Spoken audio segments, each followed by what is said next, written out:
Please know we are recording the presentation for posterity and uploading to our YouTube channel. As a side note, we're open to the public. We don't know what might be said during our Q&A discussion. Sometimes we cringe, sometimes we nod in quiet approval, and sometimes we cheer. We always look forward to a robust civil discussion. So let's begin by appreciating Susan Gerbic for graciously offering us her time, expertise, and insights. And now, Susan, we are all yours. Thank you, Susan. Take it away. Thank you very much. That was really nice. I'm over here in Salinas, California. That's kind of right on the coast, Monterey County, which Steinbach country for those of you who are readers. So if you want to mute yourself, that'd probably be a good time to mute yourself. I will have the chat open, so if I do something really strange, like my audio goes out or something like that, you guys can actually talk to me and say, "Hey, your audio's gone," or whatever. But thank you guys so much for being here. Thank you to my cheering section who showed up at the very last minute to say hey, and I really appreciate that. So I'm going to be talking about activism, using activism for good to help educate in a lot of different ways, and I'll show you why and how in just a second. So I have been running this Wikipedia project. It's called Guerrilla Skepticism on Wikipedia for a little over 10 years now. And we are unique. We are the only group that trains. As far as I've known, nobody else trains and has a training program. Wikipedia is usually people learn how to edit, hit and miss. And a lot of the people who are editors of Wikipedia are people who have skills in the area of, coding and that kind of thing. But a lot of my editors have no skills in that area, which means it's bringing a whole new voice to what's actually on Wikipedia, because it isn't just people who are tech savvy, but more of a general thing. The other thing that's very unique about our organization is we concentrate on all languages possible, because we know pseudoscience does not end at the border of English. So we have probably 45% of the work that we do is in languages outside of English. So Wendy, you might want to mute. And we have, thanks, Wendy. We also have all kinds of different activities that we do. We tend to focus on one area for a while, and then we'll move on to another area for a while. And then my team members are able to always edit whatever they want to do. So mainly I'm going to focus on what the GSoW project does, which is the Guerrilla Skepticism on Wikipedia project. We call ourselves GSoW. It's just easier than Guerrilla Skepticism on Wikipedia. For some reason, one seems to be a little wordy. All right, so let's get started with what we have here. As I said, if you want to ask questions, go ahead and ask questions whenever we get all done. And oh, my chat went away, of course, now that I'm screen sharing. So don't chat to me. All right, so I do run the nonprofit About Time Project. We are involved in a lot of things besides Wikipedia. We do a lot of activism as far as facilitated communication and the world of psychic mediums, those people who can claim to talk to the dead. Center for Inquiry, which this Committee for Skeptical Inquiry has been really sponsoring my efforts to go around and help groups start meeting in public again, which is something that we kind of lost our ability to do since the pandemic, which is really sad. But we have learned to use Zoom, and I think that a lot of groups, this group seems to be doing exactly that, to embrace it in a hybrid way of sometimes using Zoom and sometimes using the in person, which, of course, we still need. All right. So, all right. So Wikipedia is a unique world, and I'm not going to go into a lot of detail about how the rules work and so on. If you have questions about very detailed kind of things, I might not answer it in depth because it takes some technical knowledge, but I'll give a brief overview. But if you have any specific questions about Wikipedia that I don't address, that are maybe you tried to make an edit and the edit was removed, or something of that sort, probably best to send me a link to the Wikipedia page you're talking about that you have a question, maybe a date about when it was that you think that you made the edit, or something was wrong with the Wikipedia page that you think needs to be fixed. Be a little specific. You can approach me on email, or you can approach me Facebook Messenger. I'm also on X, Twitter, Blue Sky, Threads, and probably everywhere else as Susan Gerbic. So the Guerrilla Skeptics focus on, well, the Guerrilla Skeptics on Wikipedia, we mainly focus on the topics of science, scientific skepticism, and claims of the paranormal. And we do this in all languages we possibly can. As I said, 45% of the work we do are in languages outside of English. So what we are doing is we are trying to really educate. Now, when I first started doing a talk about this, I would put this picture up here and people go, I'd ask people in the audience, does anybody know who this is? And people, maybe a couple people knew who it is. This is a little dated. He's aged a little bit more. And I hope you guys all recognize Robert F. Kennedy Jr. I cannot believe we're living in a world where he's in charge of our healthcare, but it's happening. I mean, opposite world is here right now. And Robert Kennedy Jr. has an organization, though sometimes he says he stepped back from it a little bit, called the Children's Health Defense. And thank you, Lance. Children's Health Defense is a organization that sounds innocuous. It sounds fine. I mean, we like children, we like health, and we want to defend our children. So it doesn't really say a lot about the organization. I mean, the hands and the globe and little children holding hands like paper dolls. I mean, it just sounds like it's probably okay. But what's going on is it is a lot more dangerous than you think. But people don't always have a lot of information about these things because, I mean, if you're not involved in the world of scientific skepticism or vaccines or health, you probably don't know a lot about this organization. So this is what I'm showing you right now is a pop-up flyer. So if you go to the website for Children's Health Defense, at least when I made this screenshot, this pops up saying, give us your email and we'll give you more information. But what you may, so here's the Wikipedia article. We wrote this Wikipedia article a long time ago, and I'm not going to read it to you right now. You could go to Wikipedia later and you can see Children's Health Defense Wikipedia article. I've highlighted a few things on here. In the world of my training, we have to make sure that the lead, that's the first few sentences of every Wikipedia article, are really carefully written. That'll become more evident in a minute. But on this one, because I'm going to assume you can't read this. It says it's a non-profit activist group mainly known for anti-vaccine propaganda and has been identified as one of the main sources of misinformation on vaccines. And you can see there's 6 citations right after that. And then again, against various public health programs, such as vaccination, and fluoridation of drinking water. And then again, arguments against vaccination are contradicted by overwhelming scientific consensus about the safety and effectiveness of vaccines. And there's 1, 2, 3, 4 citations that are different from the other ones that they've used. So this is a carefully written lead to an article. And I took this screenshot a little while back. So, as Wikipedia ebbs and flows, sometimes things get changed. But I think this is mostly what you would see on there right now.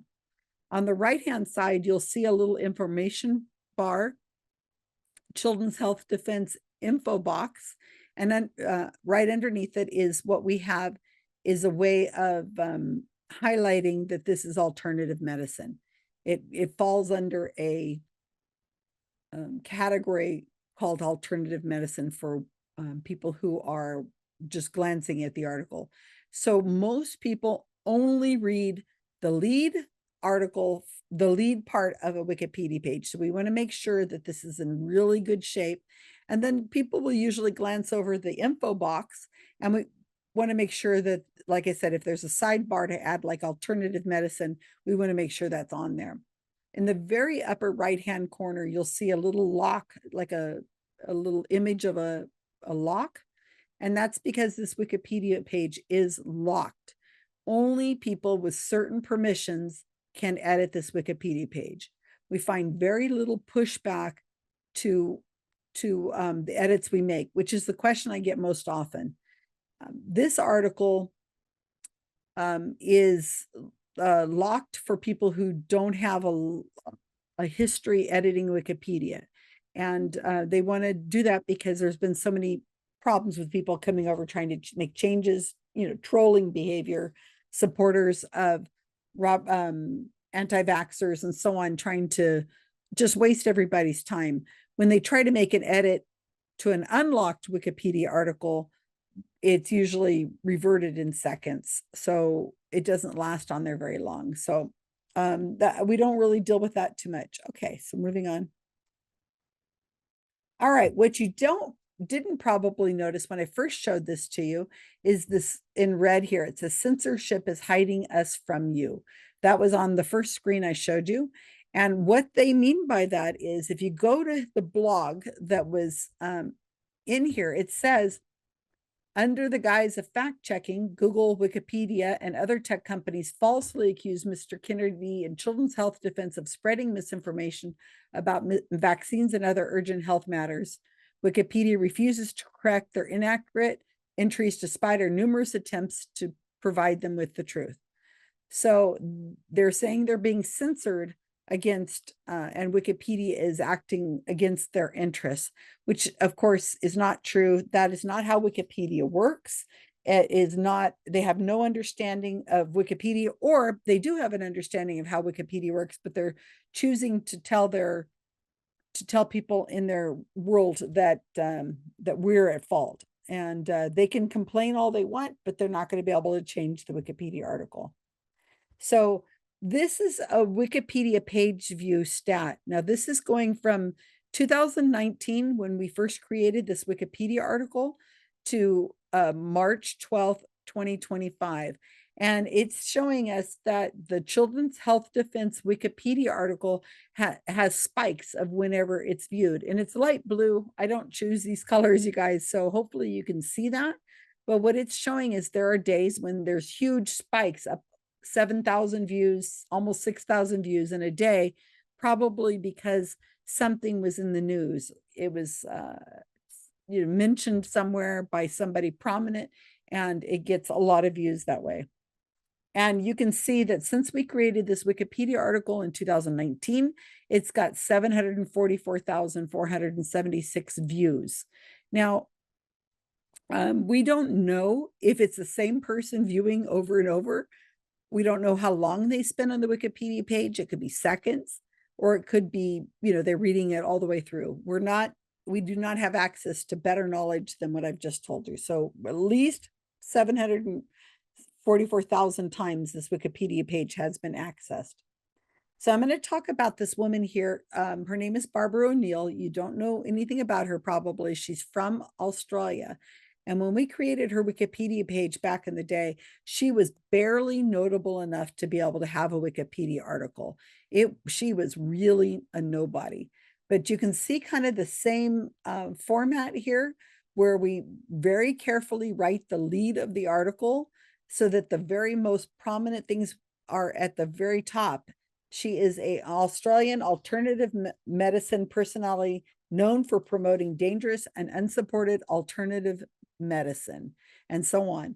And then if you see on the right part underneath her photo, there is a alternative medicine sidebar, the same kind of thing. So this is Barbara O'Neill. You'd probably never heard of her before. That's fine. But this is why it's important that we do what we do, because Barbara O'Neill was a character in Gone with the Wind, and that was who was famous for a very long time. And then what happened is Barbara O'Neill got more prominent. So her name is what's coming up if you do a search on Google. And I assume this works on a lot of other search engines as well. So we know that a lot of people don't go directly to the Wikipedia page to get information. They're getting it from other places. And this is why, another reason why it's so important what GSoW does. So in this example, I've put the word Barbara O'Neill in a search engine for Google, and I didn't put quotes around it or anything. I want to see what I got. And what you can see happened when I made this screenshot, and I can't remember when I made the screenshot, but whenever I made this screenshot, the first thing that comes up is the Wikipedia article that GSoW wrote. It's higher than her own website, as you can see. And on the right-hand side, this is called a Google knowledge bar. And it shows some images of Barbara O'Neill, and you can see it's a blend of the actress from Gone with the Wind, as well as Barbara O'Neill, the Australian alternative medicine personality. Underneath, you can see it says Barbara O'Neill is an Australian alternative medicine personality known for promoting dangerous and unsupported alternative medicine. The citation is Wikipedia. And if you guys were paying attention, you would know that the line that says that is what is the first line of the article for Wikipedia. So that's one reason why we have to be very careful when we write the first lines of the Wikipedia article, because we know that people who are searching for information about a person, a place, or a thing, they're going to get that. And not only the Wikipedia link, which is on the left, it says that exact same line at the top of the page, and it says it under the Google bar, Google knowledge bar. And I believe if you try out your Siri or your Alexa and you ask who the person is, you may also get that first sentence as well. And most people are satisfied with that answer, and they don't go any further. They probably aren't going to read the Wikipedia article. They just maybe wanted to know something about the person. And as I say, that's usually as far as they go. So there's a lot of people who get information from Wikipedia that don't realize they're really getting their information from Wikipedia, because they just go as far as this screen and then they move on to the rest of their life. So this is the Wikipedia article stats. This is, again, the same as I showed you before. This is a view of how many times people have visited the Wikipedia article. And when we created the article in 2019, it was getting, 100 views a day, 50 views a day, almost nothing. But you can see at the bottom of the chart that in 2023, the little lines are starting to go up. And that's because Barbara, well, for the time from when we created the article, from the time we created the article till 2023, where I'm on this chart, it was getting almost no views. 124,000 views in 3 years is a lot, but really it is a lot, but it's not exorbitant amount. I mean, there's a lot of pages that are have more views than that. So Barbara O'Neill discovered TikTok. So what ends up happening is Barbara O'Neill, and I just took this screenshot a couple days ago, she now has 1.2 million followers. I noticed she's not following anybody. I find that interesting. So she is Dr. Barbara O'Neill. She does, I believe, have a medical degree. I'm not 100% sure about all that. Her TikTok channel is Health Assistance and Well-Being. I mean, that sounds fine. If I didn't know any better, health assistance and well-being would be just perfectly fine. But I'm going to play this little clip. This is very short. This is a clip from this person I'll be talking about in just a minute. And this is typical of Barbara O'Neill. And well, just pay attention to this, and I'll Table salt is a dangerous salt. Seawater contains 92 minerals. Approximately 30% is sodium, 50% is chloride, because we now have two very harsh minerals that if you were to inject both of those into the blood, you would die. So when people come to me with high blood pressure, I put them on Celtic salt, because Celtic salt contains 82 minerals. Hold on, did she just attack sodium chloride for containing sodium and chloride? Time school. Just so you guys know, this is Barbara O'Neill, a naturopath who actually got banned from teaching after the New South Wales Healthcare Complaints Commission investigation found that she lacked any health-related qualifications, degree, diploma, or membership from an accredited health organisation, and for providing dangerous, unsupported health advice to vulnerable groups. This included advising parents to feed their infants raw goat milk or almond milk blended with dates or banana instead of formula, and recommending cancer patients forego chemotherapy in favour of baking soda wraps and dietary changes. And in this video she stated that if you inject sodium or chloride into the blood you would die.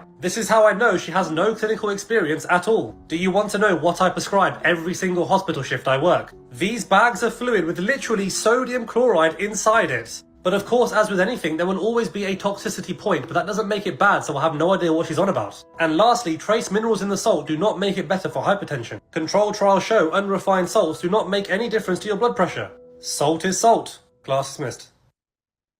Okay. Table So that is Dr. IDZ. I don't know how to say his name, IDZ. And he has 1.9 million followers, so more than her.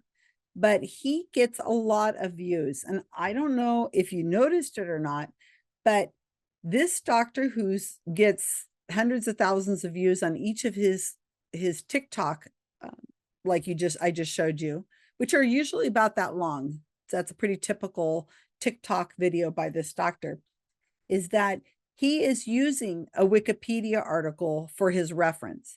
So he is quoting to his million followers or whatever it is.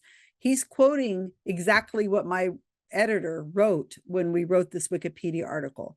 So again, people are getting information from the work that my Wikipedia team is doing, and they're not necessarily going to Wikipedia. So it's extremely important that these Wikipedia pages are carefully written, and they're made sure that they're made in a way that there's good citations, and the citations matter about what we put on those, so that people can go and get some fantastic information if they want to learn more. So this is Barbara O'Neill's Wikipedia stats since 2023, when she's found TikTok. And as you can see, there's been a lot of activity. Again, what's happening is people are they're seeing her on TikTok. They don't know who this person is, what her expertise is. Is she legit? She has a doctor in front of her name. They don't know. So somebody must be going to Wikipedia.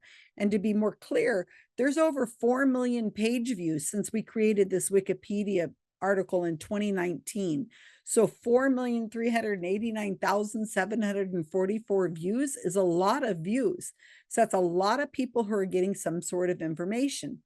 Again, I don't know if they're staying on the Wikipedia page for seconds long, or if they're reading it all the way through, or if they're just checking to see, where did she go to school, and is she accredited, or I don't know what they're there for, but we do know that that's a lot of page views since we created this article in 2019. And you can see the prevalence of when she hit TikTok, and that's whenever went crazy about it. This is where she was before. You can see, I'm just showing you back and forth.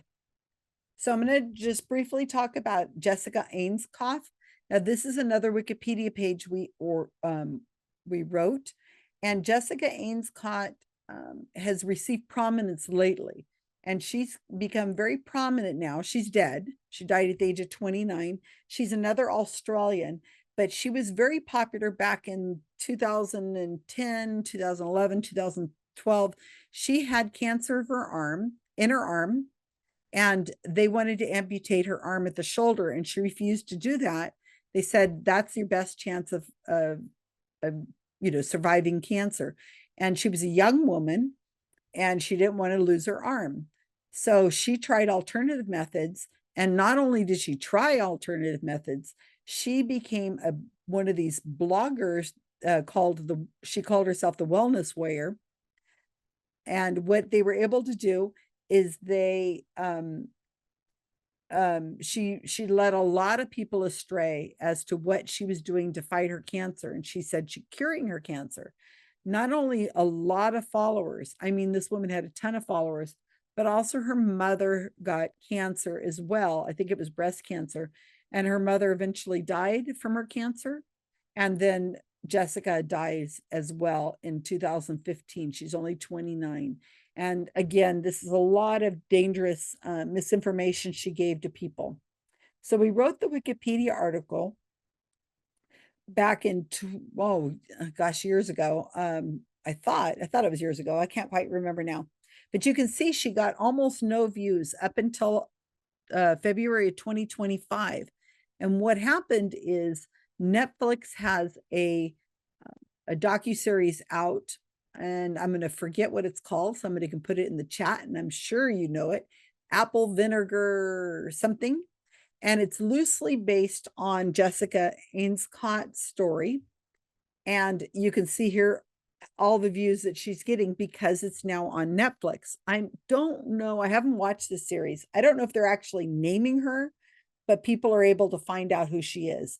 And the Wikipedia article that was getting almost no views is received over 1 million views in the last 30 days. Now, Belle Gibson is the person that the apple vinegar docuseries on Netflix is about, though they don't name her. Yes, thank you, Leonard. Apple cider vinegar. I think it's 6 episodes. And thank you, Leonard. And so Belle Gibson is another Australian. And I don't know what it is about Australia, but they is another woman who has she's profiled in this docudrama, and they're following her career. She's another person who said this person said she had cancer, all kinds of cancer. She didn't have anything, but she said she was curing her cancer and used, I believe, apple cider vinegar. And that's the reason the title of the show. But so these are 2 women who are both Australians, both young, both had a huge following. One had cancer and didn't treat it and died. The other raked in, I don't know, probably millions of dollars saying she had cancer that she did not have. And she led people on into people who really were sick into probably leaving their medications. And she probably is responsible for many people's deaths. I don't know, because I didn't follow the story that carefully. GSoW did not write this Wikipedia article, but I mention it because they're kind of similar. They were peers to each other of a sort. So Belle Gibson, you can see her Wikipedia article is receiving a lot of views. In the last 90 days, there's over 6 million views. That's a lot of people getting information. Again, the reason why the Wikipedia page has to be carefully written with great citations, and it needs to be readable for an average person with a high school diploma, about high school level. And you can see that people are going there to find out information. We don't know what kind of information, just information. And as I said, Jessica and Belle are not, I don't believe, are mentioned in this docudrama. They have a character like Belle Gibson, and I think a lesser character is the Jessica character. So it's somebody who's like them, but apparently people have gotten wind of it and know that it's based on a real life person, because they're obviously going to the Wikipedia page. And I have the 2 different people, Jessica and Belle, here on a screen. It's light green and light blue. I didn't choose those colors. And you can kind of see that they both started to have a spike about the same time. Belle's is much higher spike than Jessica's, because Belle the docudrama is mostly associated with Belle and not Jessica. But you can see how they had almost no views for a very long time, and then all of a sudden a spike because of Netflix. And I put these arrows in here to show you, if I was live in front of an audience, I would ask you for a show of hands for somebody to tell me why those arrows are where they are. But just for relevance sake, let's say they are matching, the blue and the red match each other as a spike at a certain time. And what I assume that spike is, they're about a week apart. And I think what the spike is, because every time an episode drops, I think there's been 6 episodes, then there's a spike in the Wikipedia views. So you can see how the Wikipedia page is important because people go from one to another, mostly go to Bill Gibson, not to Jessica, but that's still a lot of views for Jessica's Wikipedia article that we wrote. So this is the Wikipedia organization I run. I do train people. I do all the training. I have a program that takes about 4 months to go through. You have to be able to use Facebook because we have a secret cabal on a Facebook group that's private. You cannot find it. And we also have individual training that happens over Google Docs and Facebook Messenger. And what we do is we work on projects together. Sometimes we work on Wikipedia single articles by ourselves, and we advise, we train, we mentor. I can't imagine somebody trying to learn how to edit Wikipedia on their own. It would be a phenomenal task, especially if you're not really tech savvy or feel like you know a lot about coding. I think it'd be really difficult to get through that as well. So this is my website, abouttimeproject.org. Again, this is the nonprofit I run. We do take donations if you feel the need to donate. We are also doing a scholarship right now where we're trying to send our GSoW editors to multiple conferences, paranormal related or skeptic or, humanist or whatever related kind of conferences, because when they go to these kinds of conferences, they network and they're able to get a lot more information out to people and answer questions and do more work once they go to these kinds of things, as well as some of the money that we use are for the psychic stings that I actually do run. So that is my talk. I see Leonard answered a question from Susan earlier. Thank you, Leonard, about do we get notified when a Wikipedia page is changed? Yes, you can add a Wikipedia page to a watch list if you're signed in. And then if you check your watch list, you can see when something has changed. And the part of the beauty of Wikipedia is lots of people have lots of pages on their watch list. So that's why things are usually changed in seconds. Plus, there's a lot of automated bots out there that just run through and change vandalism and if somebody comes in and tries to do something really bad to a Wikipedia page, usually a bot will come in and change it like that. So within a second or two, and not needing a human error. So I'm open for questions. Let's see if we can't get a discussion going with our as close as we are on Zoom. If you have a question for Susan or a comment for Susan, now's a good time. We can do it all through the chat, but I don't think that's as fun. Let's see if we can, okay, for example, I've got something for you, Susan. Is it there's a product called Jogging in a Jug. Maybe you're familiar with it. It's an apple cider based product that still exists. It's been around for about 30 years. And its health claims were that if you took a few gulps of this every day, it would be as if you were jogging X number of miles every day. To which I thought, well, one sip and you're all hot and sweaty, but that's not the point. The point is it says they've been bought out by third option laboratories, and the FTC has charged them with all sorts of falsifications on their health claims, but the product is still available. It's called Jogging in a Jug. Here's the question for you, Susan, and then I really want to open up for everybody. How do you find the things that you feel need your attention? Oh, that's a question and a half. So each of my editors come with their own background of things that interest them. And so that's why we're very varied as far as the topics, from cryptozoology to prominent scientists in certain areas, to UFOs, to spirit photography, spontaneous human combustion. So what interests us is just really varied, though we do try to come up with a theme every so often that the team can work on as well as at a time.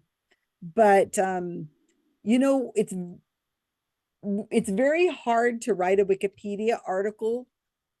It like jogging in a jug is not a Wikipedia article. That's not a thing, because we have to have, there's a criteria of the citations we need to be able to make a Wikipedia article. So it's super, super difficult to write a Wikipedia article about a human being that's alive. And a company, the same kind of thing. It's so sometimes things just come across our feed, like on Facebook, we see something that's on our feed that's being advertised, we'll check it out. Or if somebody mentions it on a podcast. I think that's what happened with Barbara O'Neill. Is I listened to the Skeptic Zone, which is a popular podcast that's mostly out of Australia. And so I think they were complaining about Barbara O'Neill quite a bit. And I said, oh, I wonder if there's enough notability, because we have to have notability to write the Wikipedia article. And somebody, one of my editors said, I'll do it, because we looked into it to see. So there's thousands of articles that need to be written and changed over. We've existed for 10 years, and we don't have nearly enough. Oh, I should say, and I'm sorry, I forgot to mention this. So people ask me all the time, how do you know if you're effective? Well, you can see kind of there that our work is being quoted in lots of places, and we're not getting the views for it. It's just, we can see that it's being used in lots of places. But we have written, my article, it's loading right now, because I have a tool that allows me to see how many Wikipedia pages we have written and how many times those Wikipedia articles have been accessed. We've written 2,241 articles. Keep in mind, 45% of that is non-English. And our articles, 2,241 articles, have been accessed. Somebody's clicked on the link 191 million times. So that's a lot of education that we're giving to people. We know that kids are plagiarizing our work all over the world, and that's fine. We just want them to plagiarize good stuff. And we know that reporters are taking our work and pretty much plagiarizing it because they're in a hurry to write articles, and they're in a hurry to get, content. So they're taking it from Wikipedia. Hopefully they're checking their sources, but if my team wrote it, then it's good. So, go ahead and plagiarize it and take it. But if you have a question or a comment, please raise your emoji hand. But Susan, how often do you have to re-edit because somebody else went in behind you and changed what you wrote to something that is incorrect? almost never. Really? No. Yeah, most of the people in the paranormal world, or people who are anti-vaxxers and things, they don't understand the rules of Wikipedia. So they're often come in like a bull in a china shop and come in and say, oh, this is nonsense, how dare you, and then they're pretty quickly banned, because they don't understand how things work. They have no idea how how important the rules are and sticking to it. And then the very contentious pages, the articles that are getting trolled or getting vandalism on them, Wikipedia locks those pages down so that only experienced editors can edit. So we almost never have that happen. But again, we have a watch list, and we usually put the article on a watch list. And so if we start seeing something happening, then we could just go in and change it just by a couple clicks. So my team is also, we do a lot of edits that I can't keep track of. So the 2,200 number I gave you are just articles we've written or completely rewritten from a stub. We just do normal edits all the time. So what we do is, sometimes we make edits on a page and then it might be reverted or changed a little bit, but mostly it's for good reasons. Like, we misspell something, or we didn't realize it's already on the Wikipedia article and we try to add it twice. I don't know, but when we write a page from scratch, or we rewrite a page, we are we're going through the whole thing, and then it goes to the cabal, and the cabal looks it over and checks out the citations and corrects things, and then we make it live. It's very hard to change a Wikipedia page that has been completely written. Do you use some of the, like, is Snopes one of your resources and other No, online websites like Snopes, something that you would go to? no, we don't use Snopes. Snopes is not considered a reliable source. I like Snopes. I think it's fascinating and interesting, but we can't use Snopes as a resource. I mean, we could sort of use it. We could say, according to Right. Snopes.com, they said this thing, but it's not considered really a good notable source. We have to use something that has a little more journalistic integrity, though I'm sure Snopes does, but it's not a common place we use. And you don't use it. So let's go to, it's Beliza, iPad. Hello. Thank you. I was thinking that basically I guess the argument between alternative medicine and I guess the medical model, there is, basis for, I guess, discussion there. There's been so many not just people from Australia, but other people that practice, I guess, holistic medicine or something, like even the idea of St. John's wort and stuff that basically is an over-the-counter medication. Yeah. And basically, I guess it's just not approved by the FDA because it's over-the-counter medication, but it does have some value. And even in terms, I guess, of the medical model, at times there's problems, I guess, with, I guess, price gouging or things like, even, I guess, the COVID virus. In terms of vaccines, they tried something new, RNA vaccines, which basically they put into operation because basically COVID was serious and they didn't have the time to experiment with it. But even things like that, they don't actually know. There's, I guess, been things with regard to Christian Science and faith healing and stuff. And I guess certain groups of people were refusing to use modern medicine with regard to even penicillin to save their kids and stuff. So, anyway, in terms of the value of alternative medicine, I guess the medical model, I'm not sure silencing one in favor of the other is, completely valid. There are, of course, I guess, snake oil salesmen out there, but that doctor basically that more or less, I guess, was vilifying the person from Australia. Not that she really had any credibility with me or anything, but you never investigated his credibility, and this was on TikTok. So, that is not a full investigation. But there Well, are, I guess, merits to the discussion altogether. So whatever. all right. So I did not use his credibility. I am not using him as a source. So I don't need to investigate him. You Alternative investigated medicine ways isn't my area, but the woman is making claims that are absolutely her peers, people in the medical profession, are writing about her and showing this woman is perpetuating misinformation. And so I, as a Wikipedia editor, or my team that's Wikipedia editors, we don't get to do research. We're not allowed to do research. We're only relying on people who are experts who are writing or doing research on these people, and we're quoting them. So that's how Wikipedia works. So I get this flack in the UFO community or other areas. Wikipedia editors are not doing research. We're not allowed to do research. So Okay, well, there hopefully still that is clears that up. the perception on a lot of a lot of people. But basically, up until now, the medical model has worked better than anything else. But I'm not sure, basically, in terms of the future, that can be predictable. So people don't question even their own perceptions, that they rely on the medical model alone and don't question it. So, Okay. but there are. Well, I don't know what your question is other than how I've You answered are it. relying on your own perception of what has been your faith in the medical model rather than, more or less allowing any other, possible thing with regard to advancement in the medical model or questioning or whatever. Basically, you just took that for granted, so. Okay. I mean, Right. I don't mean to be argumentative. I just want to say that basically, in terms of your advocating being skeptical, you are not really doing that. So, All right. whatever. Liza, if you can break it down into a question, that'd be great. Otherwise, let's move on. If not, let's move on to, is that Corrine? You're muted. I'm only asking if that because you show as CKH, and I Yes, recognize. that's me, and I was muted because I thought she was still talking, Ken. And I Oh, was trying to no, be that's fine. No, close that's by.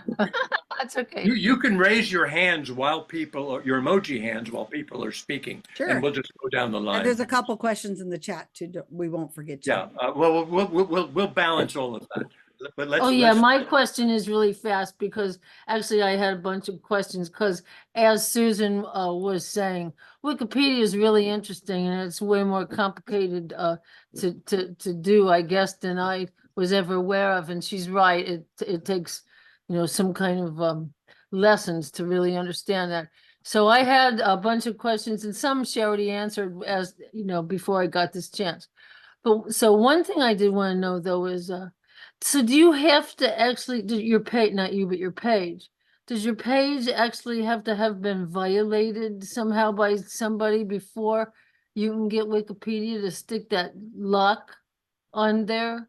Yes. That was one question I had. That was one question I had. And I'll ask the other question. Then the other question I had was on the one the one site where you had the Dr. Ids, I think his name is. I'm not sure how you say that, but how he popped up and showed how it was all a bunch of bunk.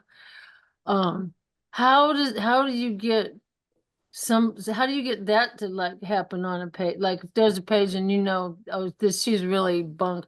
How do you get that guy to pop up like that? I'm under the impression that anytime somebody goes to that page, here comes this guy pops up. How do you get that to No, happen? that was his TikTok. He was doing a TikTok video and used the Wikipedia page as his background and then read I all see. of it. So no, we have no access, no ability to make somebody use a Wikipedia page for it.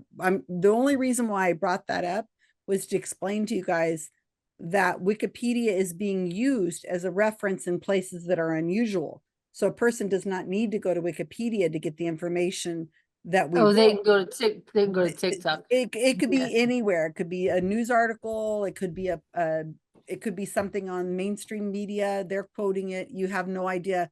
But we do know that they use it in a lot of ways because we can go to a Wikipedia page that we wrote and maybe take a sentence that my team member wrote, a unique way of phrasing it, put the quotes on it and go to Google and just paste it in and it'll come up on somebody's blog or some news site somewhere. So they're taking our actual words exactly from the Wikipedia article. I know that happens because we find it every so often.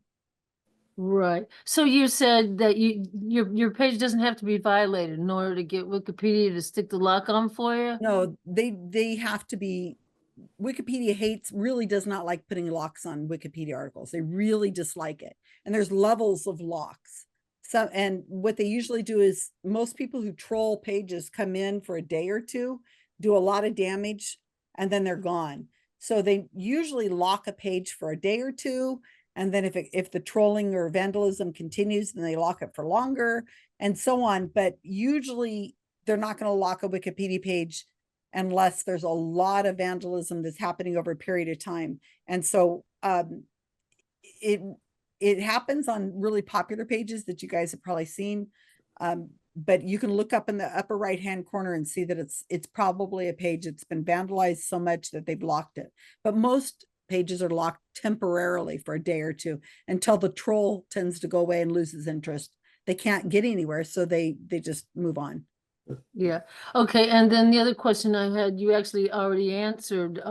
What my question was, how famous or how much notation does somebody have to have in order for somebody else, a Wikipedia editor, to write something about them? But you answered that, and you answered it because you said you're not researchers. You're just reporting what researchers write. So somebody has to at least have been researched. Yes, and it's quite That's how much fame they have to have.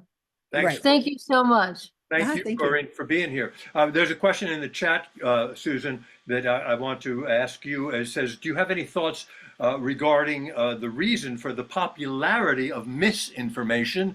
And I'm going to just add this addendum. Doesn't that question presume that the people being misinformed understand they're being misinformed in order for it to be popular in their own sense of resonance? You know, you follow me? You understand what I'm saying? There's a lot of research being done, and a lot of my peers do talk about this quite a bit. So I listen to a lot of podcasts and read Skeptical Inquirer and lots of other places. And so I think it just depends. I just came from a conference in LA, and we had a man who had attended the final experiment in Antarctica in December. And he was one of the people who for 10 years believes that the earth was flat. He's one of the most popular YouTubers who has said that the earth is flat and we didn't go to the moon anytime and so on. So he was sent on this project to Antarctica with a bunch of other people. And one of the things they believe is that if you can't see if you can see a 24-hour sun in the sky in the summer of Antarctica, then that disproves the flat earth model. So he went, a couple people still believe, even though they saw it, but he has changed his mind. So he gave us a talk just this last weekend, and the video is up on available if you want to see it. And he talked about how he and his wife decided they'd lost religion. They didn't believe in religion anymore. So they came up with this idea, how do we know what we know? And they started out with, how do we know if the earth is flat? And what they did is they found YouTube.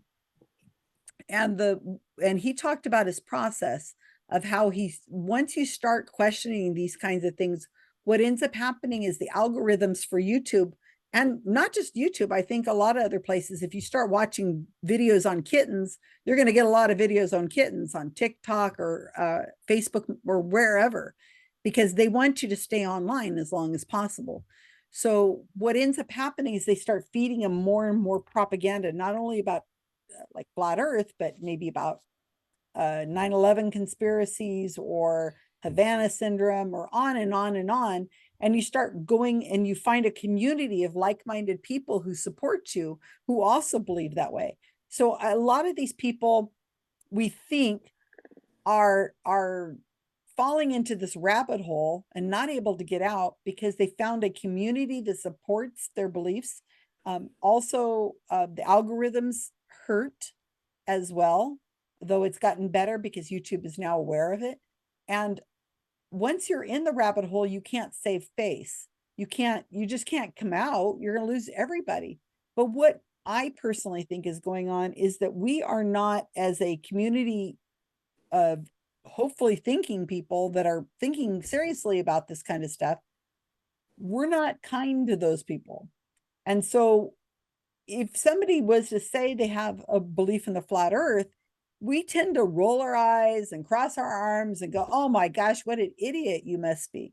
And that further isolates those people and they become even more insulated. Same with those religious people who knock on your door. The more you attack them or belittle them or make them, you separate us from them, the more they're going to go back to their communities and say, these people are awful. These people are mean. We have to stay segregated. We have to stay separate. These people they're othering us. And so we don't end up having normal conversations or, trying to find the human qualities in each of us. And I think that harms the discussion, is that we push these people away. Do you think that might be the skeptic's vortex, the lack of the ability to empathize with someone? Absolutely. Though we came from that. Most of us come from a world of having paranormal or religious beliefs, but we've forgotten that. So. Right. But then on the other side of that, how it's very, if people are big on the word empathy and we want to empathize. And if you don't have empathy, then you're a bad person. And, even Hitler had empathy, but for his people, he didn't have empathy for the Jews or empathy for the people he wanted to gas, but he did have empathy for certain individuals. That's as an extreme example. So the lack of empathy, and you used the word, is an interesting concept. And I wonder if skeptics go too far. I think that some skeptics go too far and they do not remember that they came from the same world, and they need to allow the person that they're communicating with to save face so that they can come a little bit farther out of the rabbit hole. I think that keep in mind that those flat earthers that I mentioned as an example, and I could have used Bigfooters or psychics or psychic believers or whatever, any of those, believe in Loch Ness monster or whatever. They are people that are going to mingle around us. They're the people who are at the grocery store. They're the person who's not getting vaccinated or vaccinating their children. They vote.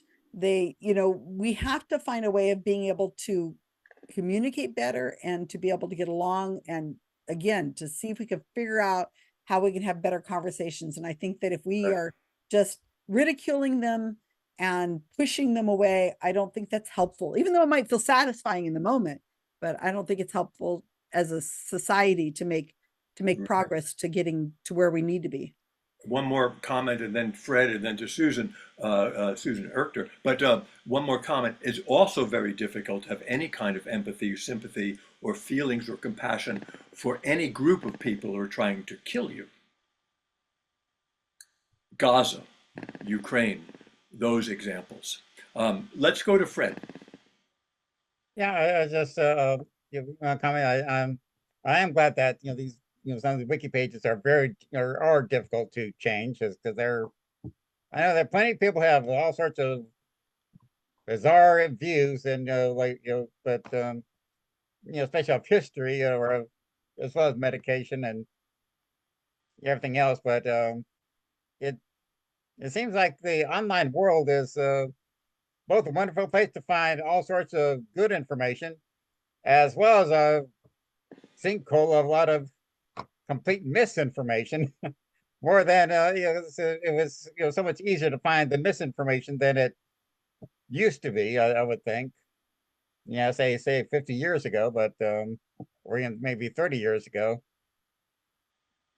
It just seems like it's a crazy world, and I know how difficult it is to avoid what kind of putting down people that are constantly trying to put us down, saying you're going to hell because you don't agree with what I believe. And that is a conundrum, because I mean I wasn't forced to believe anything when I was a child. I mean, it's just something like your parents kind of believe, but they didn't force it on me. But then I started encountering people who did believe this stuff, and their thought was, if you don't believe what I believe, you're going straight to hell. I think it's more helpful if we just try to have from their community. Find the commonality you have with that person and be able to have better conversations that have nothing to do with religion. You've got to find something. There's got to be, you both like gardening, you both like walking dogs or something. I mean, I think the better conversations you have with those people that are feel like they're the other person, I think we'll have better conversations. I don't know what your question was, if it was about Wikipedia or not. I'm not sure. Right. Eric. Yeah, it was kind of on that lines. Thank you. Okay. Thanks, Fred. Susan. Yes, I think what the work that you're doing is incredible. I'm so impressed by all that y'all are getting right information out there. And you partly answered my question in answering Fred's question, which was, how do we deal with people? And you said, well, just try to find commonality. So just as a clarifying question, so you think when we disagree, we should just try to steer away from that? We don't try to convince them, we just steer away from it and be kind on the things that we agree on, or we all like cats, or whatever it is, rather than debating are vaccines are effective, or are these alternative medicines going to work, are masks like muzzles, or what, all these things that I hear, the new agey kind of people that I used to really like, and now they just seem like nut jobs to me, and I just want to steer clear of them. So I'll just add this one last question. So the one question is a little more details on how we are kind to people that seem like nut jobs to us. And then the other one is, oh darn, I lost my train of thought. Sorry. Okay, thank you. Well, So there you go, Susan. That was Susan. Susan, what do Susan, you well, think, Susan? Susan's got to stick together. So, just if I can reiterate, I think that it's complicated, but I think that if you're standing in line with somebody and you have to wait in line with for whatever reason, and you have no idea what their political views or their science views or anything of that sort are, I think you can end up having a pretty good conversation with them. I mean, you're going to be able to talk about something.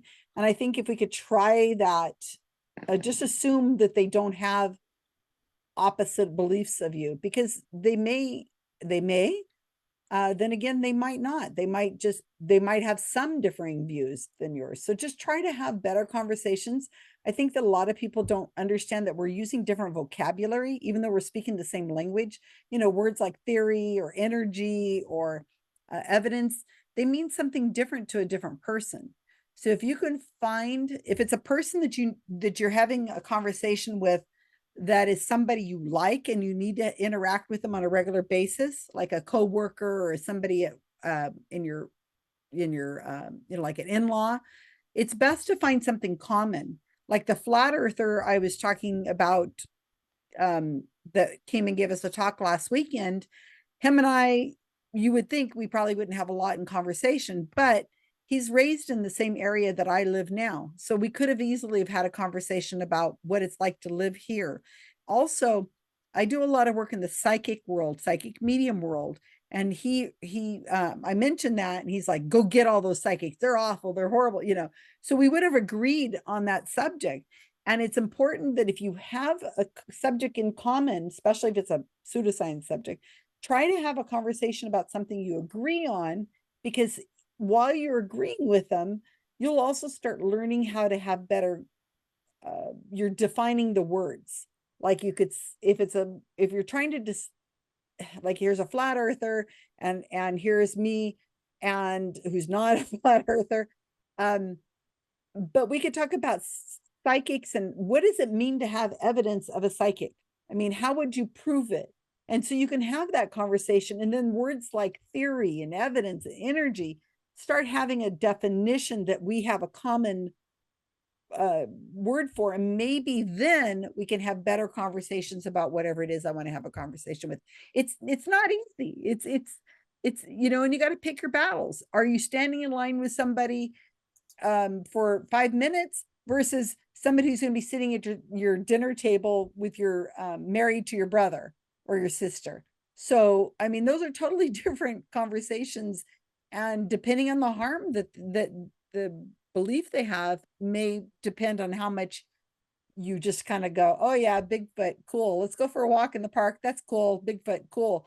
But versus somebody who's like maybe stopping their medical treatments because they want to get an enema or something, I don't know. So you have to decide. Okay. Thank you for the responses, Susan. Wendell Jackson. Hello, wonderful humans. And that's all I am sure of. Now, I've learned there's legalese, there's the social construct, uh, people having different definitions of the same word, even in the dictionary. Some words have, depending on the context, if it's in commerce, if the legal, blah, blah, blah. Now, you have empires as well. And I guess some people just don't seek answers. And some of us who do have come to the conclusion that, yes, we are in one of those empires. And like all empires, they collapse. Various factors. Now you have some people, some of the minions who are paid to try to maintain whichever current empire it is. And those people may try to steer, when somebody's questioning stuff, they're like, hey, nah, that's a conspiracy theory type thing. Now, there are instances where the government, so to speak, is doing naughty things, being contradictory, being flat out evil. So people are like, hey, what's that famous saying? Fool me once. I think it's in Tennessee or Texas. Fool me once, shame on you. Fool me twice. Right. Fool me once, shame on me. Fool me twice, shame. Yeah, okay, but go ahead. Make your You question. can't fool me. What I is was your question? And does it have anything to do with doing the George Wikipedia? Bush-ism. You can't, fool me again. So if you're getting this information from somebody and they've lied to you or you've discovered that they've done something, anyway, my thing is, how do we get somebody that we can trust if it's the same old people trying to tell me that it's raining, even though it's yellow rain? I have no idea. I don't You understand got your that. question if it has anything to do with Wikipedia, so I don't know. Oh, okay. Thank you. Never mind. Well, I think he was referring to misinformation. And even though it was raining yellow rain, that's referring to urine, but it's coming from the sky. And how do we discern whether or not that's real or not real? Well, But that's a deeper subject than I'm able to deal with because right. yeah, That's sorry, don't have an answer for you. That's fair. So what are you working on now? And we're working on as a group on for 6 months. We're spending our time working on archaeology, anything that has to do with archaeology or pseudo archaeology. And I just finished a book that somebody had written about being a child in the Ice Age, what it was like using archaeological evidence. It's fascinating. So we're just picked that subject. We've picked vaccines in the past. We've picked books that are science-minded books. We just work on all kinds of things. It takes me about 8 hours to write a Wikipedia article, so a day and a half or 2 days for me to write one. But then I've been doing it for a while, and I've got a little more expertise than the average person might have. Sometimes you can be done in a few hours. Sometimes it can take you weeks. It just depends on how much research you're doing. And we do have to research, but we're just not doing. We have to research finding the citations that we can use. We're not doing original research of any kind like that. Mm-hmm. So, and when you sit, I don't know describe a little bit about the actual process of your work. Do you sit in a room? Do you do this via Zoom? How many people are involved? And how do you choose the topics of all the, I mean, well, let me ask this. How many topics do you start with? And then how do you whittle them down? And how do you choose them? Who's in the room? Explain well, that. Most of our editors just work on their own. And then we just give to the cabal, we'll give the URL to our work and we'll say, what do you think? Am I on the right track? What do you guys think? And somebody might say, oh, I found a better citation over here, or I wouldn't use that citation, or this paragraph doesn't make any sense whatsoever you're writing, Susan. Can you rewrite that? That it's unclear. It doesn't make sense to me. Or I think you're using way too many fancy words, or there's those conversations happen over Facebook in our secret cabal. But how it works is, let's say, somebody says, I don't know, maybe you're listening to NPR or you're listening to something and you say, that's very interesting. That person just wrote a book. What an interesting topic. And you listen to the interview. So if it's on NPR is something we can quote because they have journalistic integrity. They're notable. So we need at least 3 really good citations to write a biography of somebody living. So if you're listening to NPR and they're doing an interview with somebody, that might be your first clue. You say, this is a good citation. I like this. So then you go and you do a Google search and you should be able to find a couple more, like maybe they're interviewed on CNN or one of the mainstream newspapers wrote about the person. There's other criteria I'm not going to get into, but if you find at least 3 really good sources, and trust me, it's either there and it's obvious, or it does not exist and you can spend hours looking and you're not going to have enough to write a page. And then you just pull it all together. There are videos watching me edit from scratch. If people want to see them, they're on my YouTube channel. Just message me and I will send it to you. It's 8 hours watching me edit, usually over a 2-day process. And you can see and I'm talking about it and saying, here's what I'm going to use in my mindset, reason why I'm doing it. here's a quote I'm going to use, and here's the reason why I'm doing that. And you can see me do it. And that's I just do that to be transparent so that people can see that I'm like how it works. But you know, I get like 6 views on these videos because nobody wants to watch somebody edit for 6 hours, but 8 hours. Right, right. It used to be you would edit with a red pen and the margins and all of that. You're not doing that anymore. No, We're no, actually- we're using a sandbox. Everything's done without, I don't need anything anymore. I mean, I might have a piece of paper and pencil, but that's it. Everything's just done on my screen, and it's easy. You just, So there was over 60 million wiki pages. How many have you addressed? we have created 2,241.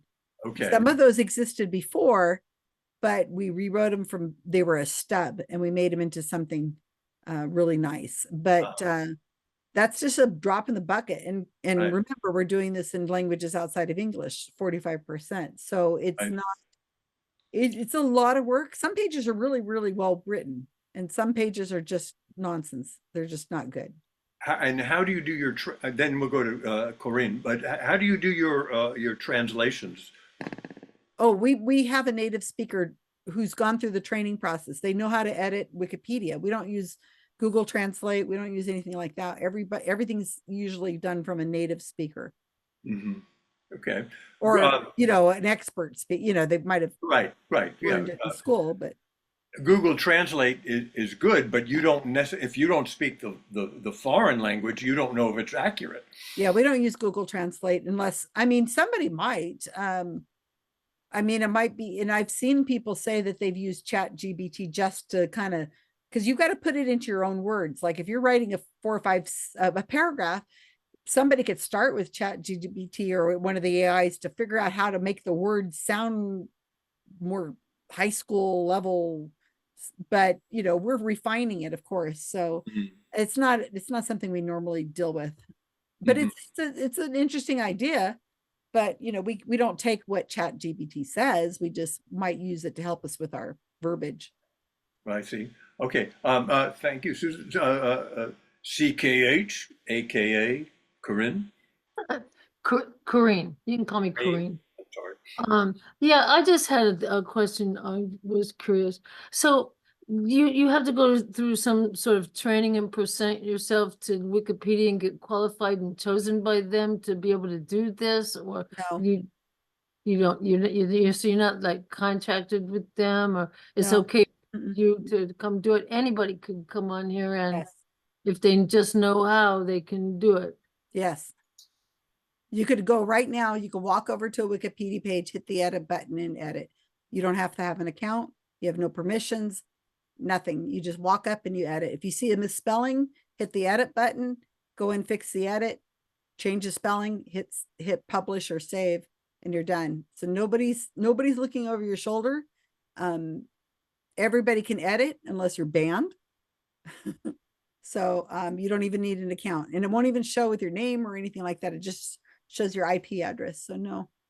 You know, you said unless you're banned. I'm assuming that to get banned, you'd have to do something really terrible, like go on there and put up a whole bunch of stuff that wasn't true. Right. They give you the benefit of the doubt, but most vandalism is people who try to put swear words into the article, or they blink the article. They try to remove all of the content, or they do just like, imagine somebody doing graffiti on a Wikipedia page. That's most vandalism. And those people usually are given the benefit of the doubt, you know, because they'll possibly a child got in and just started doing it. But for the most part, they'll give you the benefit of the doubt and say, hey, knock it off. You can't be doing this kind of stuff. But if it becomes obvious, especially with behaviors of where they're trying to make the person who's anti-vaccine or anti-fluoridation or doesn't believe cancer exists or whatever, if they're trying to erase anything that is critical of that person, then they're told, you can't do that. Don't do that. Please don't do that. All right, you're banned. So yeah. You know, what prevents somebody from coming and writing their own page? Like, you've written this page just for example, since it's the one you had about RFK Jr., a couple of those other people. So rather than try to come on your page and edit it or go on TikTok and refer back to the page and say, hey, that's not true. What prevents them from just, making their own page, using their own name of their thing they are, like, just like you did? Nothing, could- right? Right. Like Nothing. you could try to make a Wikipedia page for your cat, or, your left foot, or your own self. And that's common. People try to do that all the time. It's Well, because I could say the research was done because I did the research myself. Who should know better than me, since it's about me to begin with, right? But you have to have citations, and the citations that you use And have to could be I citate reliable myself? citations. I say this, and this is what I said, so What there's would you my quote? whatever I decide to say, I guess. That's not a reliable citation. So they would say, no, when you get the New York Times or the Philadelphia Eagle or the Miami Herald, then let's talk. But if you're not in a reliable source, so the citations are have to be from a reliable source. They can't just be we can't use websites or blogs. So you have to have at least a little bit of a long game. You have to have been playing in order to do that, something like that. That's really interesting, Susan. Thank you. The big difference between opinion and trying to be factually based. You can write anything you want on your own blog, on your own right. website. It's a lot more difficult than I just summed it up. But like Jeff just said, hi Jeff, by the way, original research is not allowed. So nobody can just take your word for it unless it's something really minor, like a person said, I was born in July. Okay, well, we know they were born in some month, so July is as good as any. We could take your word for that and say this person was born in July because they said they were born in July. All right. Well, I want to thank you very much, Susan, for being with us. If there's any last quick question, if it's a quick question, fine, ask it. But if it's going to not be a quick question, I might have to end it because we've got only another minute and a half. So let's go to Beliza. I don't know how you say your name, Beliza. Oh, okay. I just I see, various partisan political points of view that are extremists. And I guess just in terms of conversing, it seems like people are threatened, I guess, by people trying to impose opinions on somebody else. In terms of a free society. Ask your question. What's your question? Is this actually Mary? Is this Mary? Yes. In terms of a free society, I did work for a lawyer who said that he thought the law ought to be the minimum standard of conduct. You don't, I guess, micromanage everybody according to somebody else's opinion or threaten them if they don't always do your bidding and have it not be an autocracy. What I'm saying is that basically, everybody is entitled to their opinion, but when it comes to, enforcing your opinion on somebody else, the idea of, forcing Mary, Wikipedia is not about opinion as a rule. It's supposed to be stating fact. I know that. Basically, I'm just trying, I guess Susan commented earlier about people being able to converse with one another. And basically I agree with her. I'm just saying, but I think the problem is when people try to get autocratic about, impressing their opinions on other people. It's not the opinions themselves. And basically, it's not to be antagonistic or anything else. Just to comment, about the current political situation where basically everything is, I guess, escalated and people are arguing with each other. Our team doesn't do anything political. We don't have anything to do with politics. We're really absolutely apolitical. We just lean towards pseudoscience and science. And so if that does take somebody's side, that's just the way it is. Well, Susan, I want to say this to you. It's about time. It's about time, Dan. Yeah. So you guys can reach out to me if you have any other questions. I'm usually very, very happy. I am happy to get questions. You can email me at susangerbic@gmail.com. You can message me on Facebook. You can friend me on Facebook. You can go to X, Twitter, Blue Sky, Threads, and Instagram even and talk to me there, but I'm happy to answer questions that are, you know, Yeah, questions. right. You know, this is the thing. We don't necessarily know what direction we're going to go. I don't have control over it. I mean, That's without, fine. you know what I'm saying. Yeah, it's interesting. And as we close it out, Susan, can you answer whether or not you've been told you've changed my mind? Yeah. Oh, yes. All the Oh, time, good. especially in the psychic world. Yeah. Yeah. Yeah. I had one just the other day that said that they really didn't understand what's going on in psychics. My channel is called Psychics Explained. And I had somebody just a couple days ago said that now that they've understood how psychics appear to do what they do, now they can't unsee it. They say, oh, I get it now. I had no idea. Yeah. So I get people all the time who tell me that their mind's been changed. A very small percentage of the people who believe, but sure. But that's got to be somewhat gratifying, I would Yeah, imagine. it keeps me going a few more days, and then until somebody else finally, and then you start to kind of go down like, oh my gosh, this is crazy. And then boom, back out again. The telepathy tapes is a new podcast that's super popular right now. And oh my gosh, the misinformation on that is incredible. And we're constantly coming under attack for calling them out and saying they have to have science on this. Oh no, you just don't like people, you know. You don't want to help people. It's like, no, we need something backed up on this. So yeah, it's always misinformation out there, and it's Right. always going to be there. There's a big difference between the words information, information, Mhm. misinformation, and disinformation.